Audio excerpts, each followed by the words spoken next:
வணக்கம். இன்றைய முக்கிய செய்திகள்.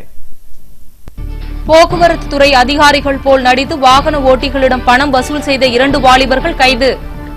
தப்பி ஓடிய இருவரை தேடும் பணி தீவிரம்.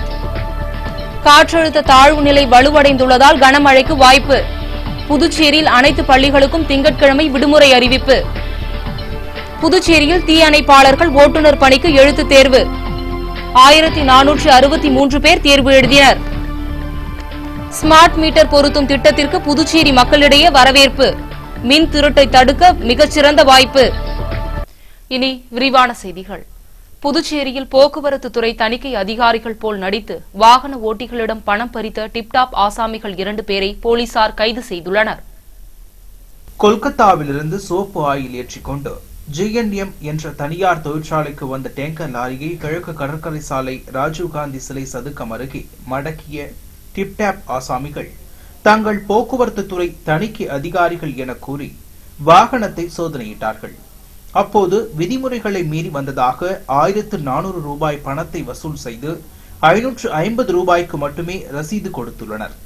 இதனால் சந்தேகமடைந்த லாரி ஓட்டுநர் ராஜ்குமார் யாதவ் மணிகண்டன் என்பவர் மூலம் கோரிமேடு காவல் நிலையத்தில் தகவல் கொடுத்தார். இதனையடுத்து சம்பவ இடத்திற்கு வந்த போலீசார் 2 டிப்டாப் ஆசாமிகளை மடக்கு பிடித்தனர். 2 பேர் தலைமறைவாகிவிட்டனர். மேலும் போலீசார் விசாரணை மேற்கொண்டதில் காமராஜர் நகரை சேர்ந்த ஜான்சன், லாஸ்பேட்டை விஜயகுமார் என்பது தெரியவந்தது. மேலும் தலைமறைவான காமராஜர் நகர் வெள்ளை ராஜா, கிருமாம்பாக்கம் சங்கர் ஆகியோரை போலீசார் தேடி வருகிறார்கள்.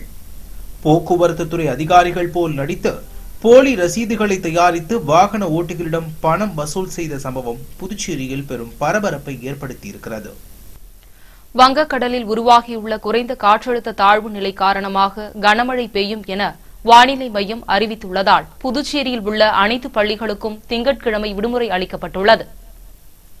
மத்திய மேற்கு வங்கக்கடலில் மையம் கொண்டுள்ள குறைந்த காற்றழுத்த தாழ்வு நிலை வலுவடைந்திருப்பதே கனமழை எச்சரிக்கைக்கான காரணம். இதனால் தமிழகம் மற்றும் புதுச்சேரியில் திங்கட்கிழமை முதல் கனமழை பெய்யும் என வானிலை ஆய்வு மையம் அறிவித்துள்ளது. காற்றழுத்தம் காரணமாக கடல் சீற்றம் அதிகமாக இருக்கும் என்பதால் மீனவர்கள் யாரும் கடலுக்கு செல்ல வேண்டாம் என்றும் எச்சரிக்கை விடப்பட்டுள்ளது. இதனிடையே கடந்த 1 வார காலமாக மழையை சந்தித்து வரும் புதுச்சேரியில் புதிய காற்றழுத்த தாழ்வுநிலை காரணமாக காலை முதலே காற்றுடன் கூடிய பலத்த மழை பெய்து வருகிறது. மேலும் புதுச்சேரி கடல் வழக்கத்தை விட அதிகமாக சீற்றத்துடன் காணப்பட்டதால் மீனவர்கள் கடலுக்கு செல்லவில்லை. அதனால் துறைமுகத்தில் படகுகள் நிறுத்தி வைக்கப்பட்டிருந்தன. இதனிடையே கனமழை காரணமாக புதுச்சேரியில் உள்ள அனைத்து அரசு மற்றும் தனியார் பள்ளிகளுக்கு திங்கட்கிழமை விடுமுறை என கல்வித்துறை அறிவித்துள்ளது. புதுச்சேரியில் நடைபெற்ற தீயணைப்பு துறையின் காலி பணியிடங்களுக்கான எழுத்துத் தேர்வில் 1463 பேர் பங்கேற்று தேர்வு எழுதினர்.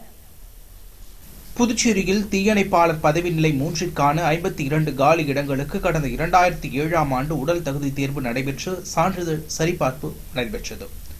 ஒரு சில காரணங்களால் நிறுத்தி வைக்கப்பட்டிருந்த எழுத்துத் தேர்வு 2 பிரிவுகளால் லாஸ்பேட்டை விவேகானந்தா பள்ளியில் 4 மையங்களிலும் காரைக்காலில் 1 மையத்திலும் எழுத்துத் தேர்வு நடைபெற்றது. காலை 10 மணி முதல் 12 மணி வரை தீயணைப்பாளர் பதவிக்கும், 2 மணி முதல் 4 மணி வரை ஓட்டுநர் பதவிக்கும் தேர்வு நடத்தப்பெற்றது. 52 பதவிகளுக்கு 1704 பேர் விண்ணப்பித்திருந்தார்கள். இதில் 1463 பேர் அழைக்கப்பட்டு தேர்வில் பங்கேற்றனர். குறிப்பாக திருமணம் முடிந்த மாப்பிள்ளை ஒருவரும் தேர்வில் கலந்து கொண்டார். தேர்வினை அரசு செயலர் விவேக் பாண்டே தலைமையிலான அதிகாரிகள் ஆய்வு மேற்கொண்டார்கள். புதுச்சேரியில் அறிமுகப்படுத்தப்பட்டுள்ள ஸ்மார்ட் மீட்டர் எனப்படும் வீடுகளில் மின்சார உபயோக திட்டத்திற்கு பொதுமக்களிடையே வரவேற்பு கிடைத்துள்ளது. வீடுகளில் மின்சார உபயோகத்தை கண்காணிக்கும் வகையில் அமெரிக்கா, பிரான்ஸ் போன்ற நாடுகளில் உள்ளதை போல நவீன தானியங்கி ஸ்மார்ட் மீட்டர் பொருத்தும் திட்டம் நாட்டிலேயே முதன்முறையாக புதுச்சேரியில் துவங்கப்பட்டுள்ளது.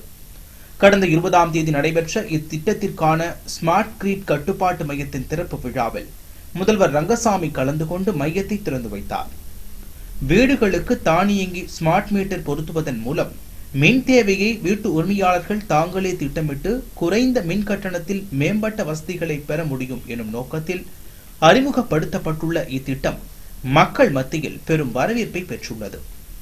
இது குறித்து ஸ்மார்ட் மீட்டர் உபயோகிப்பாளர் கணேசன் என்பவர் கூறுகையில், பாண்டிச்சேரி எலக்ட்ரிசிட்டி ஆஃபீஸில் அதாவது பல வருஷமாக ஒரு மீட்ரு ஒரு ரவுண்டான ஓடுற மாதிரி ஒரு மீட்டரை கொடுத்தாங்க. அந்த மீட்டரில் வந்து இங்கே ஒரு 10 யூனிட் காட்டுதுன்னு சொன்னால் வரவங்க பில்லு கண்ணே 10ன்னு தெரியாத 100 யூனிட் போட்டு கொடுத்து போவாங்க. அந்த 10 யூனிட்டுக்கு பில்லு கட்ட வேண்டியது 100 யூனிட்டாக போட்டு கொடுத்துட்டு போகிறாங்க. அதை நம்ம கண்டுபிடிச்சி திருத்தத்துக்கு பல மாதம் ஆகுது. இவ்வளோ தொல்லை இருக்குது. ஆனால் இப்போ புதுசாக ஒரு மீட்ரு ஒன்று போட்டு கொடுத்துருக்காங்க சாரம் பகுதியில். அந்த சாரம் பகுதியில் பார்க்க போனீங்கன்னா இப்போ அந்த மீட்ரு வந்து எவ்வளோ ரீடிங் ஓடுதோ அது இங்கேயே காட்டிடுது. எவ்வளோ பில்லு வருதோ எவ்வளோ பணம் வருதோ எல்லாத்தையும் இங்கேயே காட்டிடுது. அதே அந்த மீட்டரில் திருட்டு கரண்ட் எடுத்தால் அங்கே கம்ப்யூட்டரில் அழகாக எந்த இடத்துல திருட்டு கரண்ட் எடுறாங்க அதையும் காட்டிடுது. அப்படி இருக்க சமயத்தில் இதால் கரண்ட் எவ்வளோ சேமிப்பாகுது, கவர்மெண்ட்டுக்கு எவ்வளோ லாபமாகுது.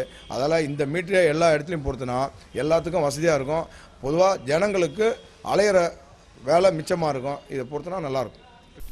இலங்கை தமிழர்கள் பிரச்சினையை தீர்க்க மத்திய அரசை வலியுறுத்தி மனித உரிமைகள் அமைப்பினர் ஆர்ப்பாட்டத்தில் ஈடுபட்டனர். இலங்கை தமிழர்களின் பிரச்சினைகளை தீர்க்க அவர்களுக்கு மத்திய அரசு ஆதரவளிக்க வலியுறுத்தி சர்வதேச மனித உரிமைகள் கவுன்சில் சார்பில் புதுச்சேரியில் ஆர்ப்பாட்டம் நடத்தப்பட்டது. இந்த ஆர்ப்பாட்டத்திற்கு சர்வதேச மனித உரிமைகள் கவுன்சில் மாநில தலைவர் சக்திவேல் தலைமை தாங்கினார். இதில் மாநில நிர்வாகிகள், மகளிர் அணியினர், பகுதி நிர்வாகிகள் மற்றும் திருநங்கையர் அமைப்பினர் பலர் கலந்து கொண்டார்கள். இந்த ஆர்ப்பாட்டத்தின் போது கோரிக்கைகள் வலியுறுத்தி கோஷங்கள் எழுப்பப்பட்டன. கவிக்குயில் இசைப்பள்ளி சார்பில் நடைபெற்ற ஓவிய போட்டியில் 100க்கும் மேற்பட்ட மாணவர்கள் பங்கேற்றனர். சாரம் கவிக்குயில் இசைப்பள்ளி சார்பில் மாணவர்களுக்கான ஓவிய போட்டி நடைபெற்றது. இப்போட்டியினை பள்ளி முதல்வர் சாரகபாணி, துணை முதல்வர் ஆனந்தவள்ளி ஆகியோர் துவக்கி வைத்தனர். இப்போட்டியில் கலந்து கொண்ட 100க்கும் மேற்பட்ட மாணவர்கள் குடிநீர் சிக்கனம், மின்சார சிக்கனம், விலங்குகளை காப்போம், புவி வெப்பமடைதலை தடுத்தல் உள்ளிட்ட தலைப்புகளில் ஆர்வமுடன் வரைந்து அசத்தினர். இந்நிகழ்ச்சியில் பள்ளி இயக்குநர் சுசீந்திரன், ஓவியர்கள் சம்பத், மோகன்ராஜ், ஆசிரியர்கள், மாணவ மாணவிகள் பலர் பங்கேற்றனர். விளம்பரத்திற்கு பிறகு வரும் செய்திகள். சிவவள்ளி விலாஸ் ஜுவல்லரிஸ் நடத்திய போட்டிகளுக்கான பரிசளிப்பு விழா. முதல் பரிசாக 1 பவுன் தங்கம் வழங்கப்பட்டது. அம்மன் கோவில்களில் மகா கும்பாபிஷேக விழா. ஏராளமான பக்தர்கள் வழிபாடு.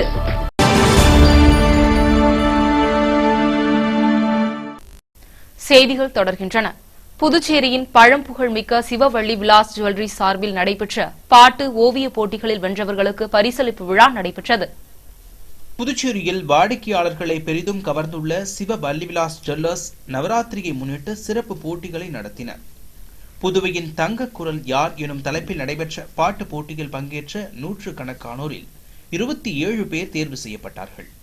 இதில் பேட்ரிக் பள்ளி மாணவன் பிரசன்னா ஆதிசேஷன் முதல் பரிசினை வென்றார். இதேபோல் ஓவிய போட்டியில் குருசுக்குப்பத்தை சேர்ந்த ஏழுமலை முதல் பரிசும், கதிர்காமம் ஆனந்த் 2ஆம் பரிசும், மஞ்சரி 3ஆம் பரிசும் பெற்றனர். இவர்களுக்கான பரிசுகள் வழங்கும் விழா சனிக்கிழமை மாலை நடைபெற்றது. இந்நிகழ்ச்சியில் சிவவள்ளி விலாஸ் ஜுவல்லர்ஸ் நிர்வாக இயக்குநர்கள் சரவணன், சௌதா சரவணன் ஆகியோர் கலந்து கொண்டு வென்றவர்களுக்கு பரிசுகளை வழங்கி கௌரவித்தார்கள். இதில் பாட்டு போட்டியில் முதல் பரிசை வென்ற ஆதிசேஷனுக்கு 1 பவுன் தங்க நகையும், ஓவிய போட்டியில் வென்றவர்களுக்கு தலா 20,000, 10,000, 5,000 என பரிசுகள் வழங்கப்பட்டன. வம்பாக்கீரபாளையம் முத்துமாரியம்மன் கோவில் கும்பாபிஷேக விழாவில் திரளான பக்தர்கள் பங்கேற்று சுவாமி தரிசனம் செய்தனர். வம்பாக்கீரபாளையத்தில் அமைந்துள்ளது பிரசித்தி பெற்ற ஸ்ரீ முத்துமாரியம்மன் ஆலயம். இவ்வாலயத்தின் அஷ்டபந்தன புனராவர்த்தன மகா கும்பாபிஷேக விழா கடந்த 26ஆம் தேதி தொடங்கியது. இதனையொட்டி தினமும் காலையாக பூஜைகள், தீபாராதனை உள்ளிட்ட பல்வேறு அர்ச்சனைகள் செய்விக்கப்பட்டன.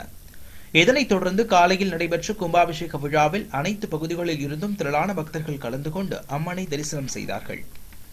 இதேபோல் கருங்கற்களால் கட்டப்பட்டு 100 ஆண்டுகள் பழமை வாய்ந்த குயவர்பாளையம் மேட்டு தெருவில் அமைந்துள்ள ஸ்ரீ துளுக்கானந்தம்மன் மாரியம்மன் கோவிலில் ஜீனூர் தாரண மகா கும்பாபிஷேக விழா வெகு விமர்சையாக நடைபெற்றது. இதில் ஏராளமான பக்தர்கள் மழையும் பொருட்படுத்தாமல் அம்மனை தரிசித்து சென்றார்கள். அனைத்திந்திய இளைஞர் பெருமன்றம் சார்பில் டெங்கு விழிப்புணர்வு பிரச்சாரம் மேற்கொள்ளப்பட்டது. நெல்லித்தோப்பு பகுதியில் இருந்து பெரியார் நகர் பகுதிகளில் டெங்கு விழிப்புணர்வு பிரச்சாரத்தை அனைத்திந்திய இளைஞர் பெருமன்றத்தினர் மேற்கொண்டார்கள்.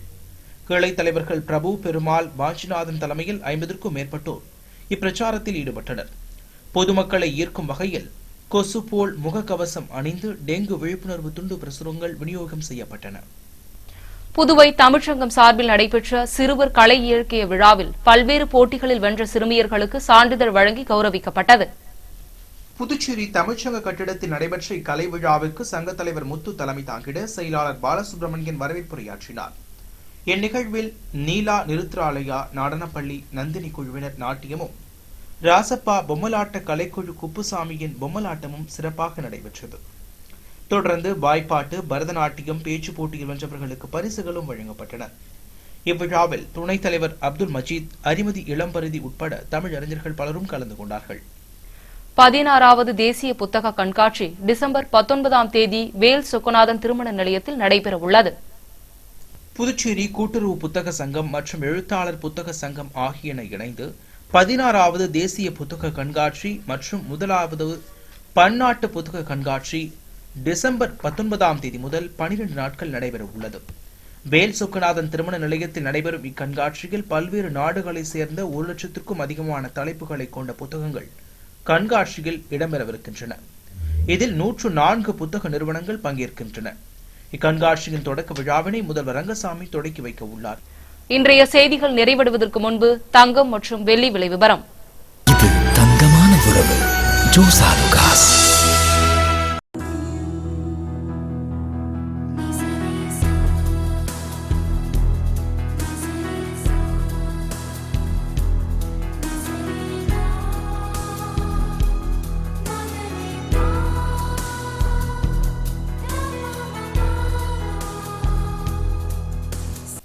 மீண்டும் இன்றைய முக்கிய செய்திகள். போக்குவரத்து துறை அதிகாரிகள் போல் நடித்து வாகன ஓட்டிகளிடம் பணம் வசூல் செய்த 2 வாலிபர்கள் கைது. தப்பி ஓடிய இருவரை தேடும் பணி தீவிரம். காற்றழுத்த தாழ்வு நிலை வலுவடைந்துள்ளதால் கனமழைக்கு வாய்ப்பு. புதுச்சேரியில் அனைத்து பள்ளிகளுக்கும் திங்கட்கிழமை விடுமுறை அறிவிப்பு. புதுச்சேரியில் தீயணைப்பாளர்கள் ஓட்டுநர் பணிக்கு எழுத்துத் தேர்வு. 1463 பேர் தேர்வு எழுதினர். ஸ்மார்ட் மீட்டர் பொருத்தும் திட்டத்திற்கு புதுச்சேரி மக்களிடையே வரவேற்பு. மின் திருட்டை தடுக்க மிகச்சிறந்த வாய்ப்பு. சிவவள்ளி விலாஸ் ஜுவல்லரிஸ் நடத்திய போட்டிகளுக்கான பரிசளிப்பு விழா. முதல் பரிசாக 1 பவுன் தங்கம் வழங்கப்பட்டது. அம்மன் கோவில்களில் மகா கும்பாபிஷேக விழா. ஏராளமான பக்தர்கள் வழிபாடு. இத்துடன் இந்த செய்தியறிக்கை நிறைவடைகின்றன. வணக்கம்.